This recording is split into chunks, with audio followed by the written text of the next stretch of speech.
దేవుని నామానికి వందనాలండి.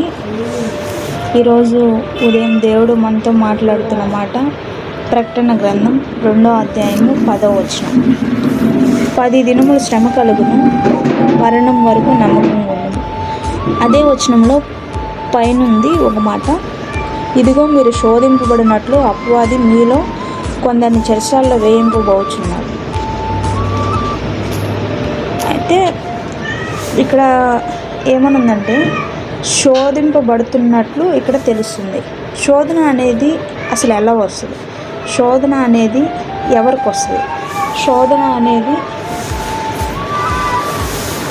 ఎవరి ద్వారా వస్తుంది? శోధన అనేది అపవాది గారి ద్వారా వస్తుంది. శోధన అనేది ఈ అపవాది యొక్క పని ఏంటంటే, మనం ఎవరిని శోధిద్దామా, మనం అసలు ఎవరిని పడేద్దామా, ఎవరిని తొక్కేద్దామా అన్న ఆలోచనతోనే ఉంటాడు ఈ అపవాది గారు.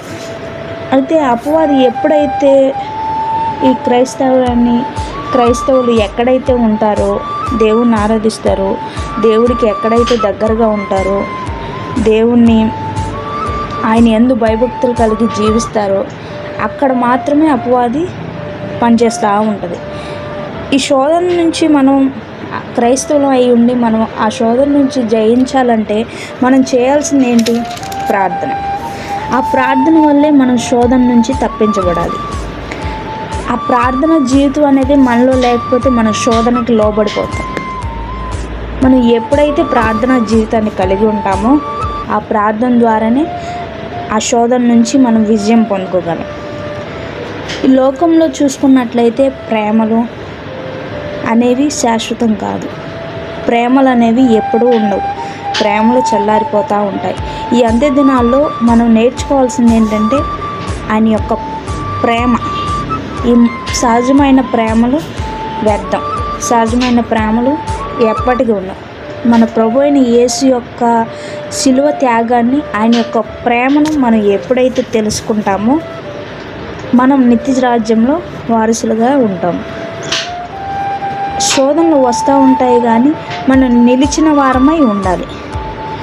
కొందరు అపవాది చెరసాల్లో పడేస్తూ ఉన్నప్పుడు, చెరసాల్లో అంటే శ్రమ, ఈ శ్రమ కలిగినప్పుడు మనం ఏం చేస్తామంటే, శ్రమ అనేది ఎలా వస్తుందంటే కుటుంబ శ్రమ, ఆర్థిక శ్రమ, ఆత్మీయంగా ఎదగకపోవడం, ప్రార్థనా జీవితాన్ని కోల్పోవడం అనేవి ఈ శ్రమలు మన జీవితంలో ఎన్నో ఎదురవుతూ ఉంటాయి.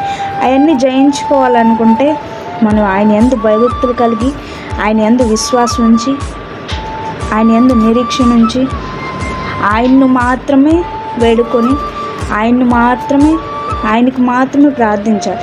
మన ఖాళీ దొరికిన సమయాల్లో ఏదో ఒక సమయంలో ఏదో ఒక టైం పాస్ చేస్తూ ఉంటాం. ఆ ఖాళీ సమయంలో మాత్రం మనం దేవుణ్ణి మాత్రమే స్తుతిస్తే, దేవుణ్ణి మాత్రమే ఆరాధిస్తే, దేవుణ్ణి మాత్రమే మనకున్న శ్రమ గురించి మనం వేడుకుంటే దేవుడు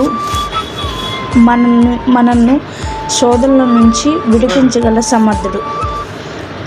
వీటన్నిటిని ఎదుర్కోవడానికి ఒక ఆయుధం ఖడ్గం అనేది. ఈ కుటుంబ శ్రమ, ఆర్థిక శ్రమ, ఆత్మీయంగా ఎదగపోవడానికి, ఈ శ్రమల వల్ల మనం ఎదగపోవడానికి కారణం ఏంటంటే మన ప్రార్థన జీవితాన్ని కోల్పోవడం. 10 దినాలు శ్రమ వచ్చినా కానీ బైబిల్లో ఒక మాట ఉంది, ఒక్క దినము గడుపుట కంటే 1000 దినాలతో సమానం అని ఉంది. ఇక్కడ 10 దినాలు శ్రమ వచ్చినా కానీ ఒక్క దినం గడుపుట దేవుడి దగ్గర, ఒక్క దినం గడుపున వల్ల మనకు 1000 దినాలు శ్రేష్టం. ఆ 10 దినాలు మనకు శ్రమ వచ్చినా కానీ మనం ఓర్పు పట్టి దేవుని యందు నిరీక్షణ ఉంచి మనం ఎప్పుడైతే ముందుకు మన యొక్క పనులు, మన యొక్క ప్రార్థన జీవితాన్ని, మన యొక్క ఆత్మీయ జీవితాన్ని మనం ముందుకు కొనసాగిస్తామో అప్పుడు మన ప్రభు అయిన యేసుక్రీస్తు మనకి నిత్యం తోడుండి నడిపిస్తాడు. అదే వచనంలో మరణం వరకు మనం నమ్మకంగా ఉండాలి.